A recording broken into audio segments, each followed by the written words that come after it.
दक्षिणी दिल्ली नगर निगम में अब सभी मीट की दुकानों या रेस्टोरेंट में झटके का मीट मिलता है या हलाल का मीट मिलता है, इसका बोर्ड लगाना जरूरी कर दिया गया है।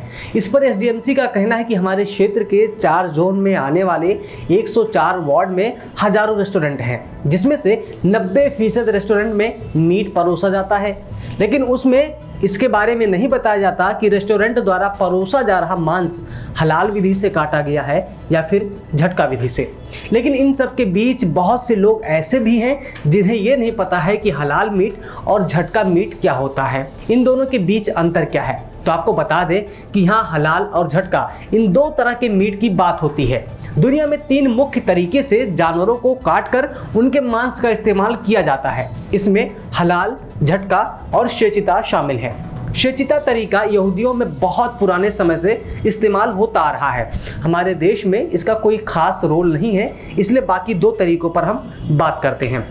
इस तथ्य से तो आप वाकिफ ही होंगे कि मुस्लिम कभी भी झटका मीट नहीं खाते और किसी भी हाल में वे हलाल मीट ही खाना पसंद करते हैं, जबकि सिख और हिंदू झटका मीट को वरीयता देते हैं। तो बता दें कि हलाल अरबी भाषा का शब्द है, इसका मतलब है जायज़।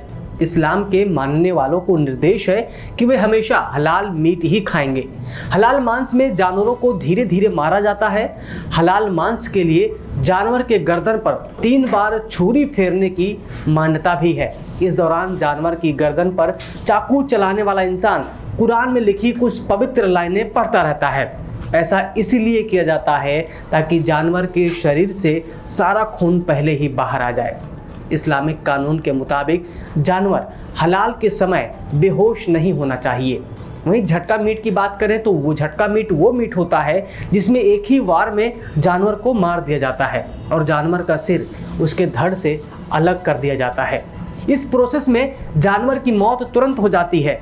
धार्मिक मान्यता है कि उन्हें दर्द का एहसास नहीं होता और वो दर्द से तड़पते नहीं हैं।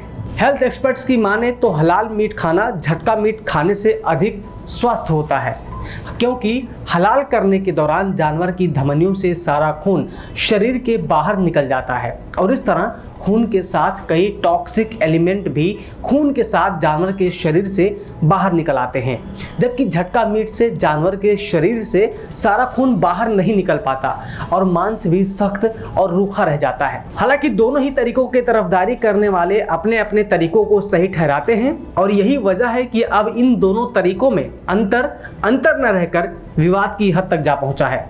यहाँ आपको ये भी बता दें कि दक्षिणी दिल्ली नगर निगम ने अपने प्रस्ताव में आगे ये भी कहा है कि हिंदू और सिख धर्म में हलाल मीट का खाना मना है और ये धर्म के खिलाफ है। ऐसे में रेस्टोरेंट और मीट शॉप्स को निर्देश दिया जाता है कि उनके द्वारा बेचे जा रहे मीट के बारे में ये क्लियर रूप से लिखा जाए कि ये मीट हलाल है या फिर झटके का है। साउथ एमसीडी के नेता सदन नरेंद्र चावला ने कहा कि अगर कोई उल्लंघन करता है तो अधिकारी इस पर कार्रवाई भी कर सकते हैं। हर किसी को ये जानने का अधिकार है कि वे खा क्या रहे हैं। आप देख रहे हैं पर्यावरण पोस्ट। मैं हूं अविनाश। सब्सक्राइब करें पर्यावरण पोस्ट।